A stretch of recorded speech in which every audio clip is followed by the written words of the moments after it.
Right. So the U.S. pullout's creating a power vacuum that China will move into right away. But when we talk about the architecture of Afghanistan being a landlocked country and B, mired in vicious civil wars, and I think what most people don't know is those civil wars are about warlords fighting for resources, and Afghanistan is plagued with the let's say the curse of plenty. They have we think upwards of over $3 trillion worth of minerals.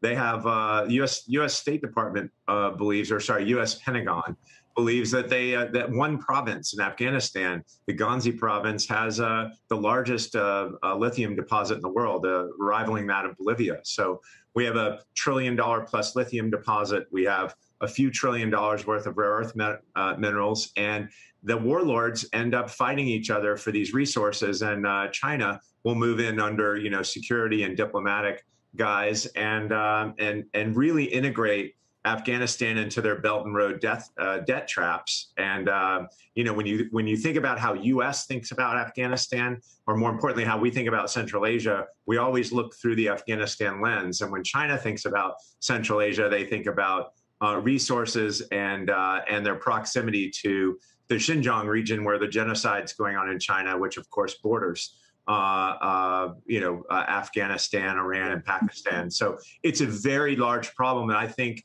the economics of Afghanistan matter very much to its own country and to China. To us, what we were trying to do is what was an honorable mission. I think we went in to remove Osama bin Laden and his al-Qaeda network. We wanted to make sure they didn't die of old age, and we achieved that objective. And we also wanted to set up an Afghanistan that had proper economic, diplomatic, and proper institutional architecture so that it could thrive one day. But what we learned is these vicious civil wars and the corruption is endemic in their system. And unfortunately, it's built on kind of a house of sand. So I think that going forward, China will move in and take over. As we've already seen, Wang Yi's been in there, and China's already saying they're going to recognize the Taliban as the official government, despite their brutality and their blatant disregard for human rights, and that's putting it lightly.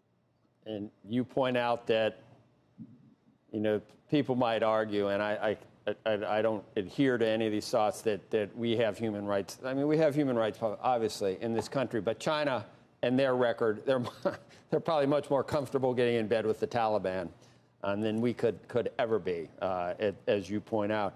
Kyle, you also point out, what did you call it, a revert, the way that we exited? It was like the opposite.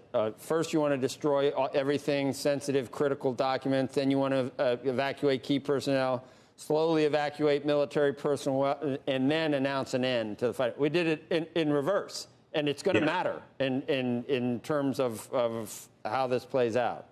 Yeah, I think it's important to note that, look, even U.S. Special Forces have what they're taught early on is a blowout plan. If they have to retreat and leave a hot site or a sensitive site, they have a certain order of operations that they must go through, which you just covered: removing sensitive data documents, evacuating key personnel, allies, and people that helped us in the fight. Then you slowly evacuate military, and then you announce an end to fighting.